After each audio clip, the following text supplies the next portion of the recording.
بسم اللہ الرحمن الرحیم۔ حدود کعبہ کا تعین۔ خدا کا گھر بن گیا۔ خدا کے حرم کی حدود کا اب تعین ہونا تھا۔ حدود بھی سیدنا جبرائیل کے ذریعے خدا نے طے کروائیں۔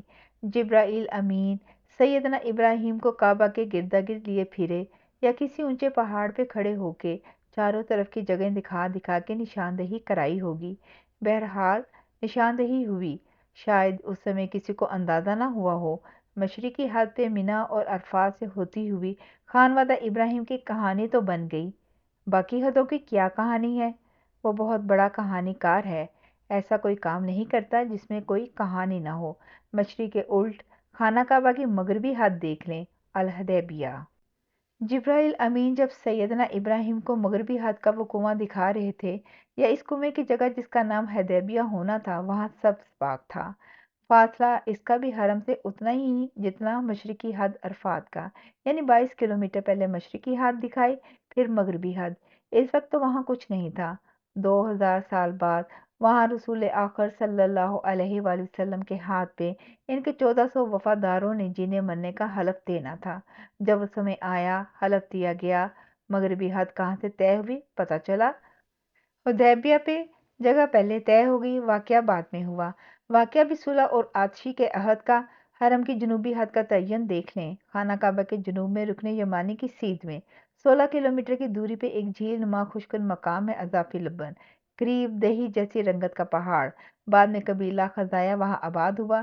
اس قبیلے نے سیدنا اسماعیل کے سسرالی قبیلے بنو جرہم کو حرم سے بھگا بھی دیا۔ مدتوں حرم کی پاسداری کی۔ پھر ان کے کنبے میں ان کے تاجر کی بیٹی کا بیاہ اولاد اسماعیل کے سپوت قصہ سے ہو گیا۔ کعبے کی دیکھ بھال کی ذمہ داریاں خزاعہ سے نکل کر پھر آل اسماعیل کے پاس آ گئیں۔ بنی خزاعہ حرم کی گلیوں سے نکل کر حرم کی حدود پہ آ گئے۔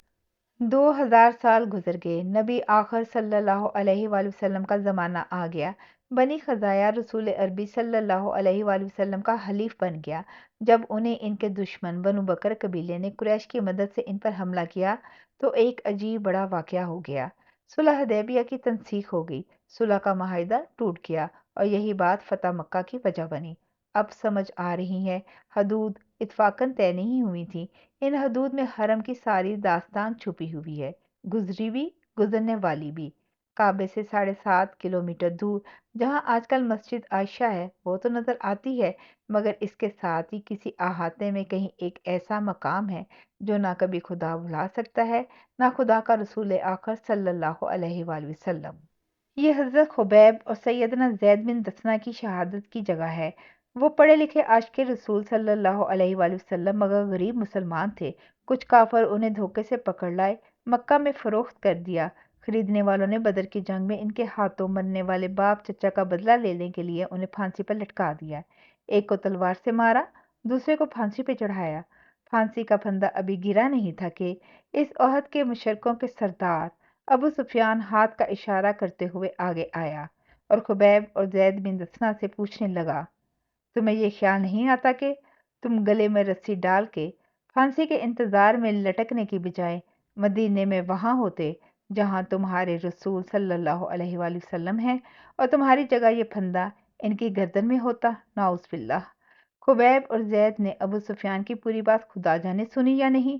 ایک کی پھانسی کے پھندے میں گردن پھنسی ہوئی تھی، دوسرے کی گردن سے 1.25 فٹ پہ تلوار تھی۔ جسم ایک تنکے کی طرح پیروں کے نیچے بڑے پتھروں پہ جھول رہے تھے۔ ابو سفیان کی باتیں سن کے ان کی آنکھیں خون سے لال سرخ ہو گئیں۔ لگتا تھا انہوں نے غور سے دیکھا تو آنکھوں کی جھلی پھٹ جائے گی، خون کا فوارہ نکلے گا۔ انہوں نے مرتی ہوئی آنکھوں میں کائنات کی ساری زندگی کے راز بھر کے ابو سفیان کی طرف دیکھا اور سرخ آنکھوں سے آنسوؤں کی ہچکیوں کے ساتھ بولے، ابو سفیان، میری ایک نہیں 1000 بار ایسے پھندے پہ پھانسی ہو، مگر میں ایک بار بھی یہ تصور نہیں کر سکتا کہ میرے پیارے آقا صلی اللہ علیہ وآلہ وسلم کے پیر میں ایک کانٹا بھی چبھ جائے۔ تو کم عقل کیسی بات کرتا ہے؟ ابو سفیان نے اپنے موٹے پیٹ کے دونوں طرف سے ہاتھ اٹھا کے اپنی بندیا کو ملتے ہوئے بولا، اس طرح محبت کرتے ہوئے کسی کو نہیں دیکھا جس طرح محمد صلی اللہ علیہ وآلہ وسلم کے وفادار ان سے محبت کرتے ہیں۔ یہی مقام تو خانہ کعبہ سے 7.5 کلومیٹر شمال مغرب میں مسجد تطعیم کے برابر محبت میں جلے پروانی کی کہانی کا وقوع ہے۔ مکہ سے طائف کا راستہ، یہاں کئی اہم باتیں ہوئیں۔ کہنے کو اسی کے پاس جارانہ وہ جگہ ہے جہاں جنگ بدر سے کچھ پہلے عبداللہ بن حجش نے عمرو بن حضرمی کا پیچھا کرتے ہوئے اس کا خون کیا، جو اسلام میں کسی مسلمان کے ہاتھوں غیر مسلم کا پہلا خون تھا، جس پہ رسول اکرم صلی اللہ علیہ وآلہ وسلم سٹ پٹا گئے اور اللہ کے حضور عرض کی، اے اللہ، اس خون سے میرا کوئی تعلق نہیں۔ آپ صلی اللہ علیہ وآلہ وسلم نے اسی کافر کے خون کا خون بہا دینے کے لیے مسلمان اور یہودیوں سبھی شہریوں سے رابطہ بھی کیا۔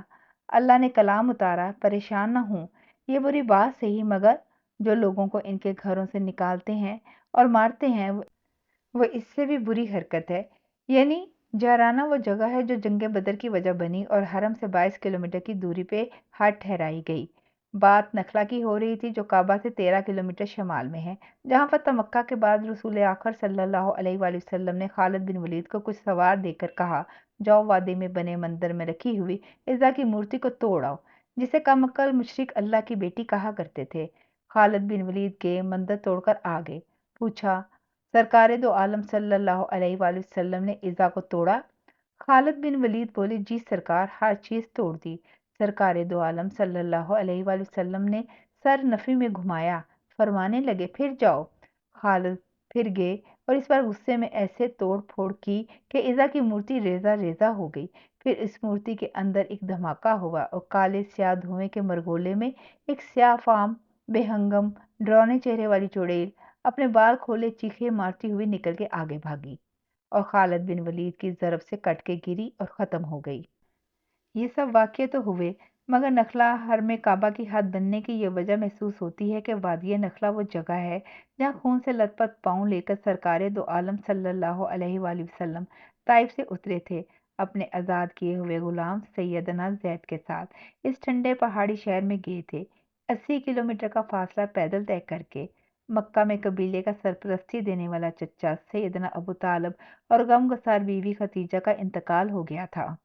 سوچا، طائف خوشحال مکہ والوں کے باقات کا شہر ہے، قرابت دار ہے، شاید کسی کے دل میں خدا کے کلام کا اثر ہو، وہ ایمان لے آئے۔ پیدل قدم قدم چل کے پہاڑ پہ چڑھ گئے، وہاں بے عقل جاہلوں نے پتھر مارے، لہو لہان کر دیا۔ پہاڑ سے اترتے اترتے وادی نخلا میں پہنچے، خون پیروں پہ جمع ہوا تھا، سر پہ ڈالی گئی دھول تھی، کمر پہ مارے ہوئے پتھروں کے نشان تھے، پیچھے شور مچاتے پتھر مارتے بچوں کا ریلا تھا، ریلے کے ساتھ اس بستی کے لوگوں کی حقارت بھری تن سے کاٹتی آنکھیں تھیں۔ وادی نخلا میں پہنچ گئے تو آسمان سے جبرائیل امین پہاڑ کے فرشتے کو لے کر حاضر ہو گئے۔ بولے، آقا صلی اللہ علیہ وآلہ وسلم، یہ پہاڑوں پہ دسترس والا فرشتہ ہے اور اب آپ کی کمان میں ہے، جو کہیں تعمیل ہوگی۔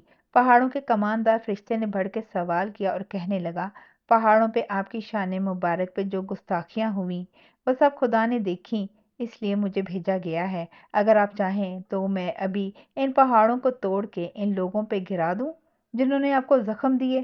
نانا سرکار دو عالم صلی اللہ علیہ وآلہ وسلم زخم تھے، جسم سارا زخم بنا ہوا تھا، مگر ایک دم ہاتھ اٹھا کے پہاڑوں کے کماندار فرشتے سے بولے، نہیں نہیں، کچھ نہ کرو، یہ نہیں تو ان کی اولاد ایمان کی دولت سے مالا مال ہوگی، تم کچھ نہ کرو، جاؤ، یہ حد رحمت العالمینی کی حد ہے۔ طے یہ سیدنا ابراہیم پہ ہوئی تھی، ثابت اسے 2000 سال بعد سیدنا ابراہیم کی مانگی ہوئی دعا کی تعبیر نے کیا، میرے آقا صلی اللہ علیہ وآلہ وسلم نے کیا۔ جزاک اللہ خیر۔